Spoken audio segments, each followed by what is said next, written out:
There was a moment not too long ago when I looked at my reflection on a phone screen and didn't recognize who I'd become. Not physically. I still had the same eyes, the same tired smile, but spiritually, emotionally, something had faded. That tiny spark I once felt as a child, when everything seemed alive and full of meaning, had grown dim. And I began to ask myself, where did it go?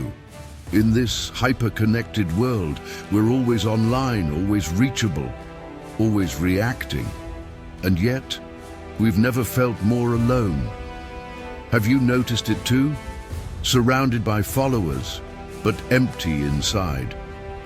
We scroll, swipe, post, compare, and somewhere along the way, we traded wonder for validation, presence for performance. But here's what I've come to realize. That spark, the one I thought I lost, is still here. It was never gone. It was just buried beneath the noise. They say we were created by the true source, not in metaphor, not in poetry, but literally. That each of us carries within us a divine frequency, a spark of pure light, a signature of something far greater than algorithms or opinions.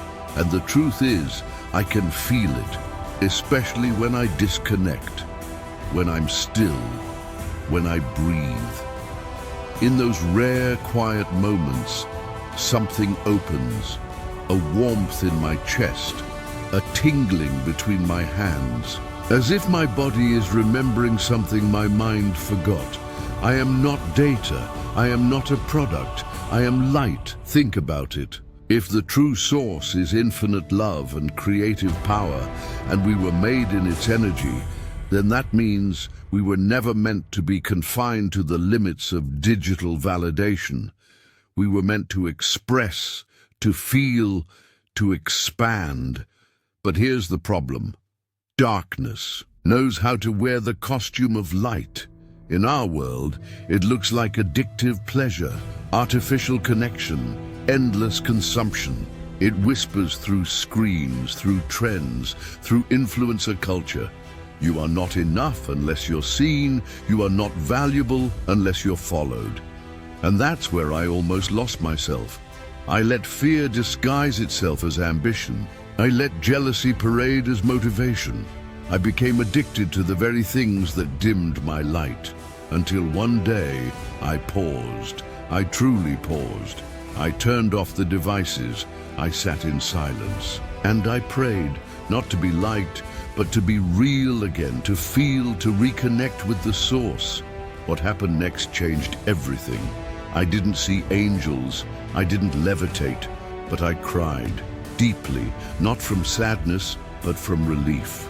Because for the first time in years, I felt seen, not by others, but by the source itself. I felt held, and I knew without doubt that the spark in me wasn't gone. It had just been waiting for me to remember. So now, I live differently. I still use the internet. I still post, I still scroll. But now I do it consciously. I choose presence over performance.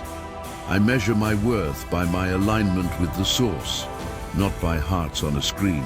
And every morning I begin with stillness, with breath, with gratitude. I put my hands together, feel the warmth, and remember who I truly am. A spark of the infinite, a pulse of pure potential, a child of the source. And so are you. I once believed the earth was just a backdrop, a stage where humanity played out its dramas, cities rising, machines humming, economies expanding. I was wrong. The earth is not just scenery. She's alive, and now she's calling me home. It started with the silence. No sirens, no screens, just stillness. I stood barefoot in a patch of grass and felt something I hadn't in years. A pulse, a memory, a whisper. Come back. We've wandered so far from her. In our hunger for growth, we've burned forests, poisoned rivers, choked the sky. But every act of destruction is also spiritual. We're not just damaging ecosystems, we're disconnecting from the very source that gave us life. You see, the earth is sacred, not metaphorically, literally. If the true source is the beginning of all light and creation, then the earth is its living expression, a sacred realm in the gray space held between light and shadow. And when we pollute her, we pollute ourselves. I began to see this connection everywhere, in the rising oceans mirroring our swelling fears, in the wildfires echoing our inner rage, in the plastic-strewn beaches reflecting our cluttered minds. The earth isn't just suffering, she's speaking, begging. And the question is, are we listening? I wasn't. For a long time, I chased convenience. I consumed endlessly. I ignored the signals. But the earth never gave up on me. Her beauty broke through even my blindness. A sunrise, a breeze, the sound of rain on my window, tiny miracles that brought me back. Now I believe healing the earth begins inside. Because when I clear the pollution in my heart, anger, greed, pride, I start to see clearly again. I start to love, I start to care. They say the planet is dying. But maybe, just maybe, she's waiting for us to remember, to rise, to realign. And I believe it's happening, quietly, humbly. More and more of us are waking up, not just to climate facts, but to spiritual truth. The earth and our soul are reflections of one another. This isn't just environmentalism, it's remembrance. It's the realization that every tree is a prayer, every ocean a hymn, every living being a spark of the source. And if we wish to return to the true source, we must first learn to honor the one that cradles us. So now I plant, I pause, I pray, I live lighter, I speak to the wind and I listen to the rivers. I forgive the past and I tend to the present. The earth is not lost, and neither are we. She is calling, and I am listening. There was a time when I didn't know who I was anymore. I played roles, I wore masks. On social media, I was always happy. At work, I was always confident. But when I was alone, I felt empty, exhausted, fractured. We live in a world that rewards the mask. It tells us, be louder, be better, be more. But what if I told you that the truest power lies not in becoming more, but in becoming whole? It took me years to realize that my ego wasn't my enemy. It was just wounded. It had been built from pain, from fear, from a desperate attempt to protect my deepest self.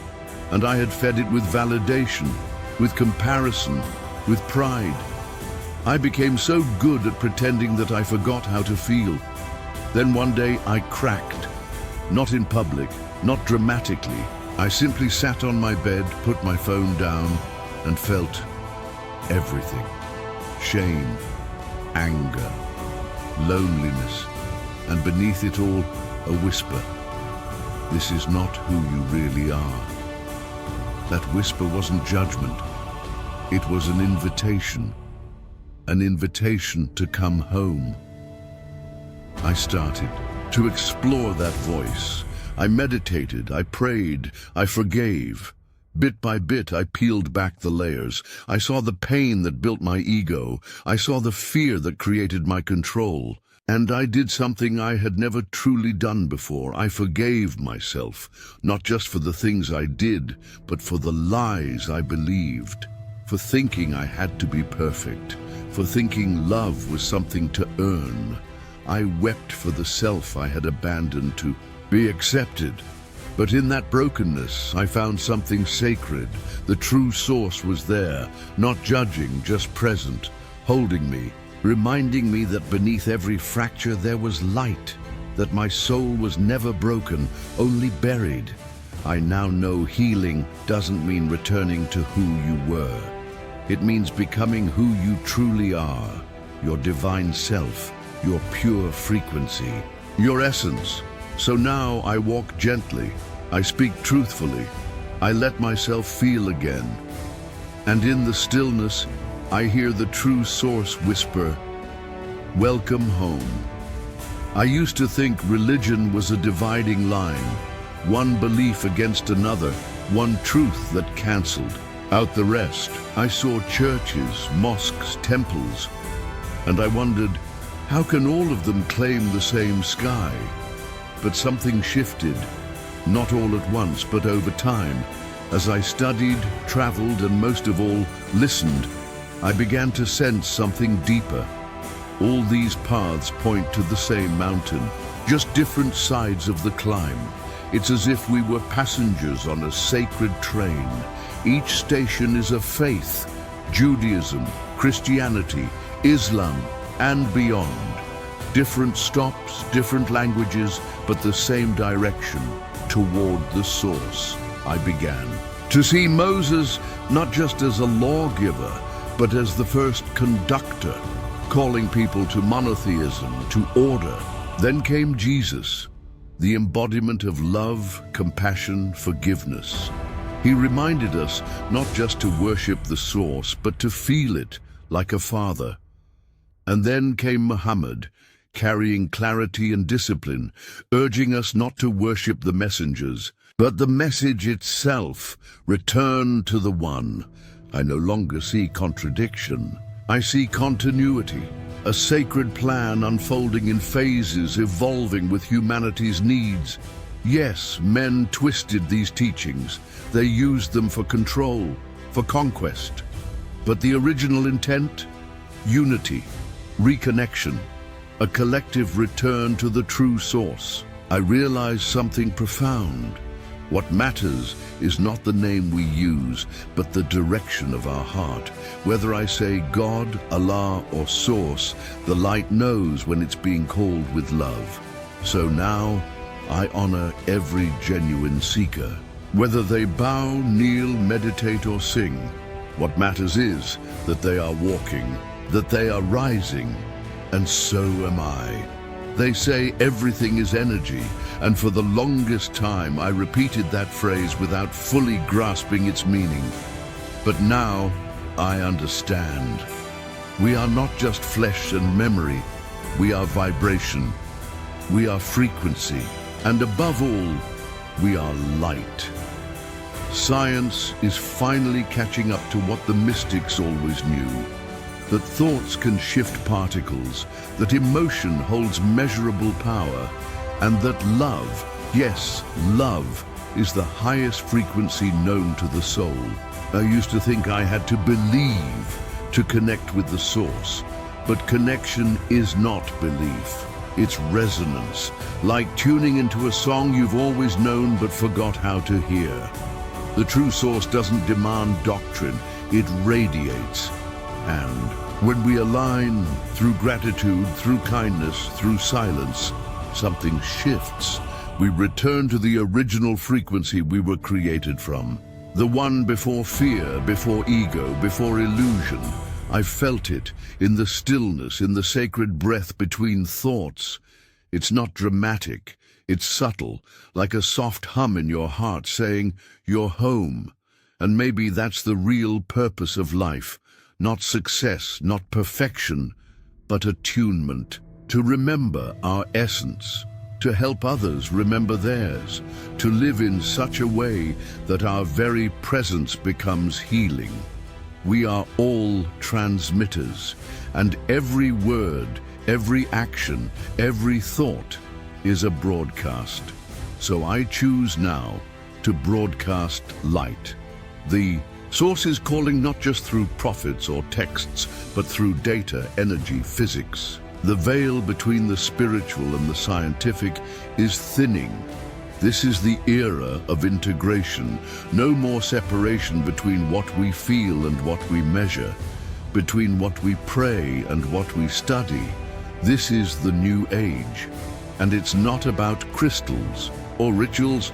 It's about coherence. It's about returning to our original code, light.